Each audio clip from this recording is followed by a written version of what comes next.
Ramanop Ruins coming down. We will play Static Discharge. Indomitable Crazy. Oh dear. Oh no. Alright, what are they hitting?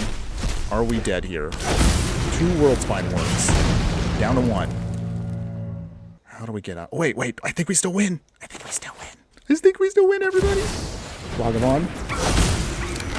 We swing here. And we get there. Look at that. We actually survived that one.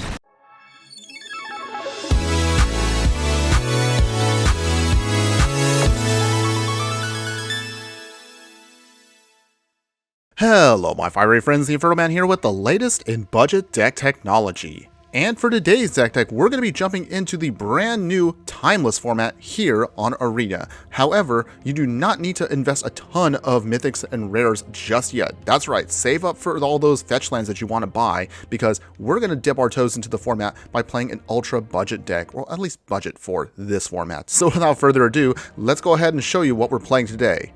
This is Timeless Burn.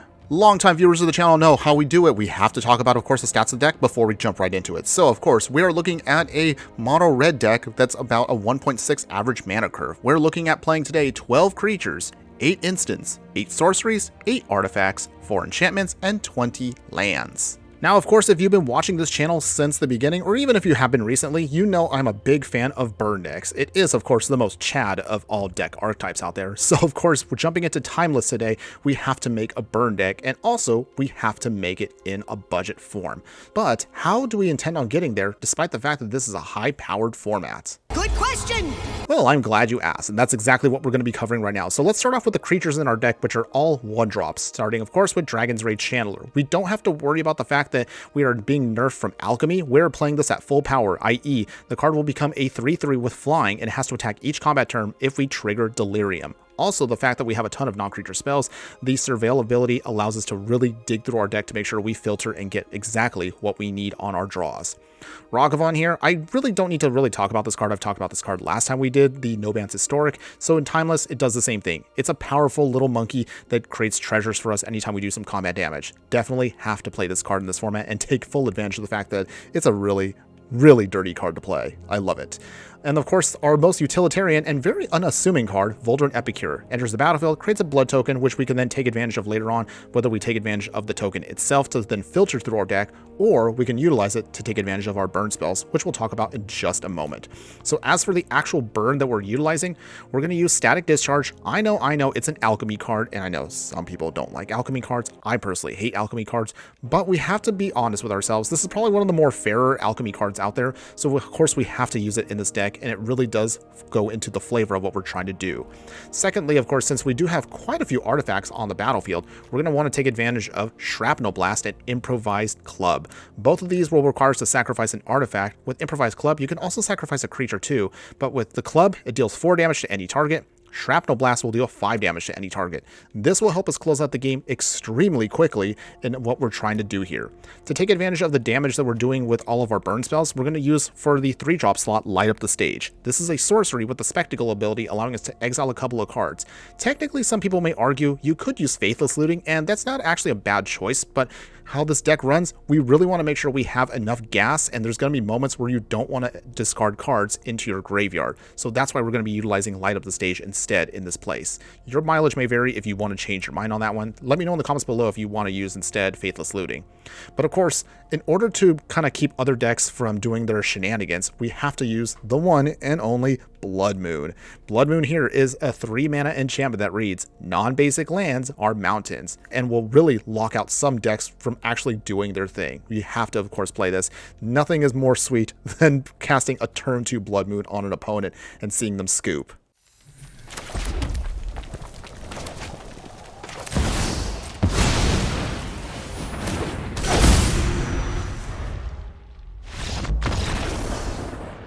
As far as the other utility cards that we didn't mention, we also have Implemented Combustion and Mishra's Bauble. Mishra's Bauble is a free roll here. It's an artifact where you tap it to sack it, and you look at the top card of a target player's library. You draw a card then at the beginning of the next turn's upkeep. This is a great card to give us some card advantage, but also you can utilize the card to take advantage of Shrapnel Blast or Improvised Club if you need instead the damage versus the card draw.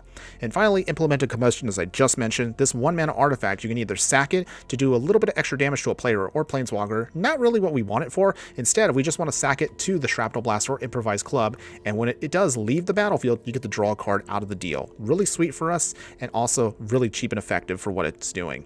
Finally, since we are a budget deck, we're going to try to keep this as cheap as possible for this. We are rocking only 16 mountains and 4 Ramanop Maroons. Keep in mind, however, with the Ramanop Maroons, you don't need to worry about these too much. This is more like a emergency plan if you have to, only because once you play Blood Moon, then Ramanop Ruins won't be able to trigger its secondary ability. Keep that in mind if you're going to play the card. Now, I know our channel doesn't really focus on best of 3 that much, but for the sideboard, for those of you who are interested in playing that, we're going to utilize Tormod's Crypt as another great artifact. You can, of course, sacrifice it to the Improvised Club or the Shrapnel Blast, or you can, of course, exile a target player's graveyard if you need to in a pinch. Rolling Vortex will also make sure that a lot of combo decks out there don't try to do their things for free, where we can do some damage to them, ping them, and also deny life gain, which is the bane of existence against burn decks. Claim the Firstborn may look a little funky here, but hear me out for a second. With the fact that we have a ton of cards out there that are running very low mana curves, such as Uros out there, this would be really dirty to play against them, and of course you can sometimes steal a victory out from under them when you play this card. Fiery Inscription right here helps us ensure that our burn spells can do more damage, and of course we can then use the Ring Tempts You if we really need to on one of our creatures to do a little bit extra damage, and also get a little bit more card draw if we can then trigger its ability a couple of times. If we have to do a Wrath, we have Volcanic Fallout here. It can't be countered, and it may look a little goofy, but trust me when I say it can do a little extra damage in the long run and can really help us, of course, close out games against go-wide strategies such as soldiers or humans in the format. And then finally, our last rare will go to Chandra Torch's Defiance as a great way to finish off our opponent. It is our one and only 4-drop, but it is very powerful because we can use it to ramp, we can do some removal, or the ideal part is to exile enough cards. Once you trigger its final ability, you basically will be able to close out the game very quickly. For those of you, of course, who are very proficient with burn decks like I am, the game plan is really simple. Throw out your early game threats, do as much damage as you can until they end up having to die, then sacrifice them if you need to, then just do some extra damage with your burn spells and finish out the game with 1 or 2 of them to get your win.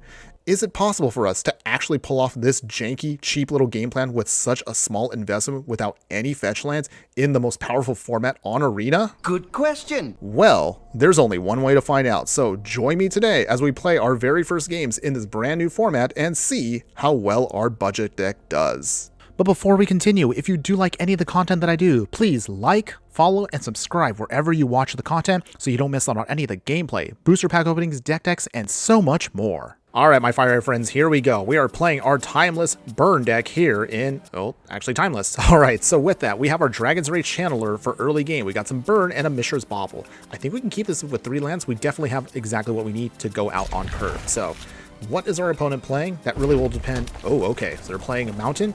Are they also playing Burn? They are playing Burn. Well, our opponent here has some really good taste. But in any case, let's see. We have our Dragon's Rage Channeler coming down. Mishra's Baubles triggers off Surveil.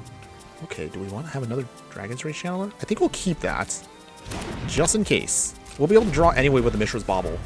Or I suppose we could also just sack it if we need to our club. We'll see. Depends on what our opponent is trying to hit with. Shock. Okay. Interesting. They can go through face. Wow, is our opponent playing a lower power deck? I guess we'll find out right now. And the festivities.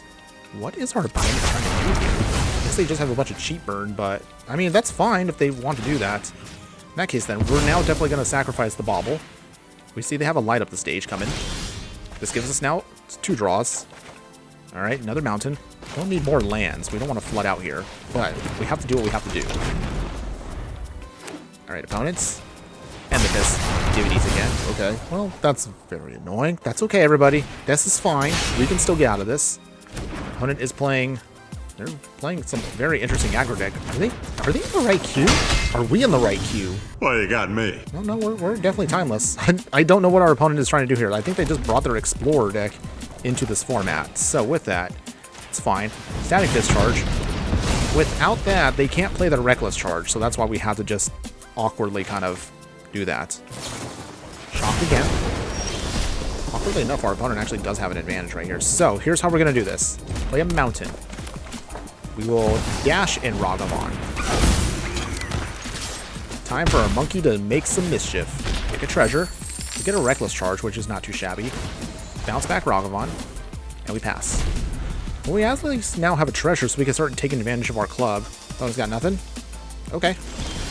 This is fine. So with that, another mountain. So we're definitely flooding out, but we're going to have to keep dashing it with Ragavan just to make sure our opponent does not hurt us with that. We get another treasure, and ooh, okay, well, this is pretty bad for our opponent. We get to steal their pirate, so we'll pass. Wow, our Ragavan was able to get a pirate out of the deal, so that's actually really sweet for us. Pillar of Flame. Our opponent actually is getting very close to actually burning us out, which is really awkward for us. Steal the critics. Oh wow. Oh boy. Well, I think we'll be fine, everybody. We'll be fine. We'll be fine. We just gotta do our thing. Shrapnel Blast. We really flooded out this game. Wow, that's the most amount of lands I've seen for us. Any case, okay, so here's how we do this. Ragavan, back in again. We swing. We get some triggers because Breaches does their thing. So with that, we exile a card. Make a treasure token. Dragon's Rage Channeler. Down to 12. Down to 10. Make another treasure. Oh, okay, okay. So, how do we do this? Can we win right here? Wait, I think we won. Hold on. Shrapnel Blast. Sack a treasure. I think we got there. All right, this is sweet, everybody. Okay. Shrapnel Blast again. Sacrifice a treasure. Yes, we got there. We beat our opponent there. Wow, the monkey, of course, lives up to the hype. That was awesome. That's how you do it, everybody. That was our burn deck for you. Wow, we actually closed it out, despite almost getting janked out by our opponent. That was sweet. So sweet. All right, my fiery friends, here we go. We are playing our Timeless Burn deck here, and can we pull it off with what we got? Well, as you can see right here, we got some lands, we got some easy one-drops here, and some nice burn. We also have a way to draw some more action, so let's see. Can we do it? Only one way to find out. All right, so with that, mountain down, Folder and Epicure, ping, and we get a blood token. Now, ideally, if we can at least get that light of the stage right here, we should be good to go here. Ooh, they also have a Bloodstained Mire, so maybe they'll trigger that off for us. That can get us a spectacle. All right, here we go. We swing, light up the stage, crack the Bloodstained Mire. This actually kind of helps us out because that means we can also ping them out for a little bit more extra damage here. They get their Jetmir's Guard. We get a Mishra's Bauble off of that, which is nice. Epicure number 2. Do a little bit more pinging. All right, opponent. The clock is ticking. Can we get there fast enough? All right. Shockland. Steam Vents. So we actually already have now a little bit of artifacts here, which is nice for us. We can sacrifice the Mishra's Bauble now. See what we get. Okay, Sacred Foundry for them coming up. Are they playing a domain deck, or are they just playing some kind of pile of everything they got? I have no idea. But I guess we'll find out soon. Let's draw a card here. Implement a Combustion, which is nice. Ramanop Ruins. Even if they have, say, a Wrath, we just need to chip it a little bit more here, and we should be good to go.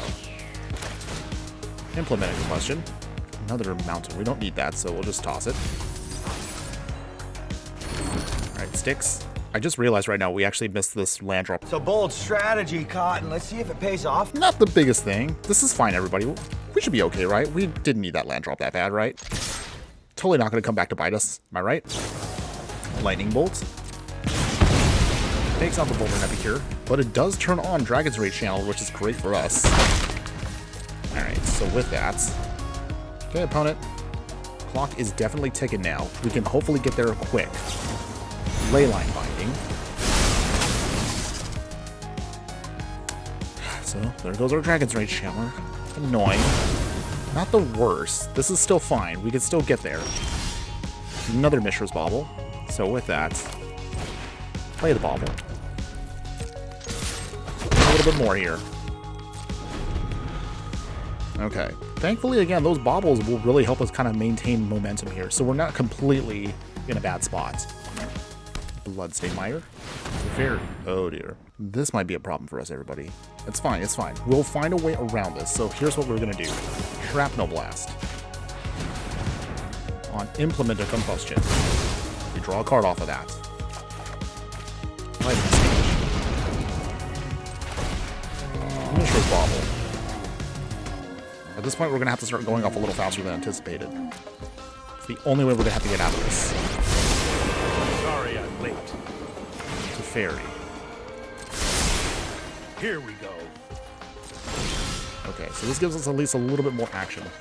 Ragavan, not too shabby of a hit there. That's good. Okay, cool. We got our mountain. We will play... How do we do this? I think we're just going to have to do a Ragavan bounce here. We have to swing here. We're going to ignore Teferi. We just need to do a little bit more damage. Opponent cracks the Bloodstain Mire. That does trigger Light Up the Stage, which is really good for us. They get a mountain. They make a dwarf. Down to 5. Steal a land from them. Okay. Light Up the Stage. 2 more. We will play Vulgar Epicure. Dang. Oh, we're so close, everybody. We can almost get there. Okay, opponent, this is a big turn for you. You have to beat us here. Make another dwarf. Take up to fairy. That's more like it. Okay, our turn. Another mountain. Ramanop Ruins coming down. We will play Static Discharge. Indomitable Crazy. Oh dear. Oh no. Alright, what are they hitting? Are we dead here? 2 World Spine Worms. Down to 1. How do we get out? Oh, wait. I think we still win. I think we still win, everybody. Ragavan. We swing here. And we get there. Look at that. We actually survived that one. Oh, that was beautiful. Yes. That is what we wanted to see, everybody. Absolutely amazing. Wow. I can't believe we actually got away with that one. That's why this deck is so awesome. All right, my fire friends, here we go. We are playing our Timeless Burn deck in this format. And okay, so we do have a couple of lands. We do have a way of drawing into some more action and some burn spells itself. This may not exactly have our 1-drops, but we can still hold off with this. We can still draw into things with Mishra's Bauble. All right, opponent is starting off with Windswept Heat. They sack it, of course. What land are they going to get, though? Oh, Breathing Pool. Okay. Okay, looks like we're dealing with Ramp. All right. Can we outrace them or at least burn them out? Oh, it's Field of the Dead. Well, this might be absolutely miserable. Unless, if of course, we can get our Blood Moon. If we can get Blood Moon, this won't be too bad. So let's hope we can get to Blood Moon. All right, Mishra's Bauble. Folder and Epicure. So that was great for us to get that off the top deck. Taking our opponent down to 16. There. Pass. Okay, we can just get to our Blood Moon. We actually have a shot. Okay, well, nothing from our opponent. Interesting. All right, well, that's fine. Did our opponent already give up? I hope not. This won't be as fun. Ramanop Ruins. We're going to hold off on the Mishra's Bauble for a hot moment here. We're going to see if we can try to at least force our way through here. Dragon's Rage Channeler. Implement of Combustion. Surveil. Ooh, okay. We got our Blood Moon. Oh, yeah. It's all coming together. Okay. Don't get too ahead of ourselves, everybody. All right. We just need to get to another land. And we actually could pull this off right here. We could cheese out our opponent here. Assuming our opponent, of course, is... Oh, well, our opponent just kind of gave up there. Aw, I wanted to Blood Moon them. I mean, yeah, that was fine, but... Oh, man, we were so close to getting a Blood Moon win there. All right. That's okay, everybody. Next time. And there you have it, everybody. So that was our Timeless Burn deck for the format. And you tell me in the comments below, what do you think? Would you play this deck in any way, shape, or form? I'll be perfectly honest, despite the fact that we only played a handful of matches, I did have a lot of fun with the deck. No surprise, of course, because it is a burn deck. But realistically, there's still so much we can go into when it comes to this format. We've only just scratched the surface, and we're honestly going to be able to hopefully be able to dig deeper a little bit later on as we keep exploring the format and hoping we can find some really sweet combos, some sweet synergies out there that we can really pull off only in this format. Now, of course, for those of you who have stuck around this long in the video, my true fiery friends, as always, you're going to get a chance to see how we can upgrade this deck and make it really, really awesome. Now, if you're looking to upgrade the deck, here's actually what you can do. There's actually going to be just a couple of small tweaks we're going to do to the main deck. Most of it, however, is going to come in the mana base. But before we get to that, for the actual main parts of it, you're still obviously going to keep things like your Mishra's Bauble, Implant Combustion, complete your Dragon's Rage Channeler. Basically, all the 1-drops don't change. However, in the 2-drop slot, we're going to be adding a Charming Scoundrel. This awesome card right here allows us a lot more flexibility where we can then loot if we have to. We can create a treasure token that we can sacrifice later on to our Improvised Club or Shrapnel Blast, or we could just add that Wicked Roll just to give us a little bit more power out of our creatures. As far as the 3-drop slot, we're going to get rid of our Light of the Stage and we'll now add in Fable of the Mirror Breaker. Yes, we will not get the bonus of the Spectacle cheaper cost, but considering how much more treasures we can build with this variant, this will allow us still to cast Fable of the Mirror Breaker sometimes as early as turn 2, and it also provides for us a ton of extra value. We can create tokens of, say, more copies of Charming Scoundrel, maybe say we can make more copies of our Dragon's Rage Channeler. I obviously can't talk enough about this card. You basically get the idea of how incredibly valuable it is.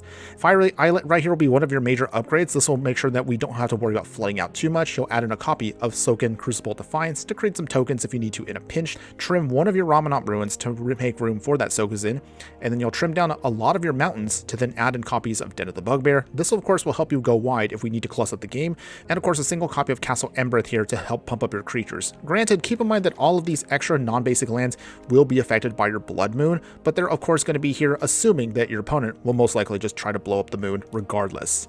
Now, as far as your sideboard upgrades, this is also where things get a lot more interesting and more fun. We're definitely going to add in a lot more support with our artifact options here. As far as your Wraths, you'll now be adding in Sweltering Suns. Really awesome card here because also you can cycle it if you don't need it, even if you mainboard it.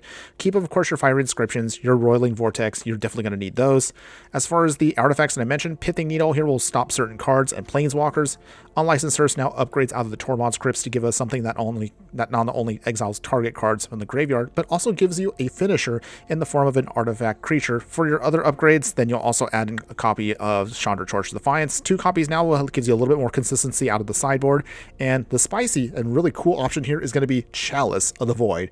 Ideally, get this card on at least a 1, so most likely your opponent will get locked out of most of their 1-drops, such as their removal and counter spells in this format. But in all honesty, you can go anywhere you want when it comes to mono red. There are tons of options you can pick from, even if you don't want to do this. You can do now in this format land destruction. You can do in this format again super aggro. There's plenty of options to explore, so I'm going to encourage all of you. This is of course my suggestion for this deck, and however you want to expand it, the possibilities here can go anywhere. And with that, here are my final thoughts that I just want to give overall. Honestly, Timeless right now is still very, very new, and a lot of players right now are probably still struggling just to save all of the mythic and rare wildcards just to get all the high-powered stuff, especially if you weren't here since day 1 on Arena. I mean, even though I've been here since the very beginning of Arena, I still need to get a lot more cards. I mean, I literally burned up all of my rares just to get the fetch lands, just so I can make content for all of you guys. So I will definitely say right now, don't feel like you're stressing out just to collect everything. That's exactly why I do budget decks in the first place. So if you do want to, of course, jump into this high-powered format and you do want to dip your toes into some of the more powerful cards out there,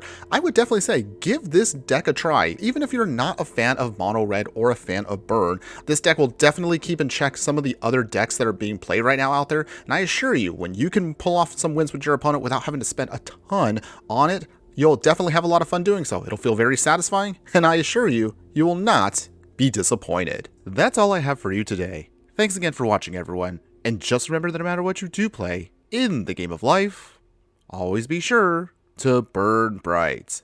Later.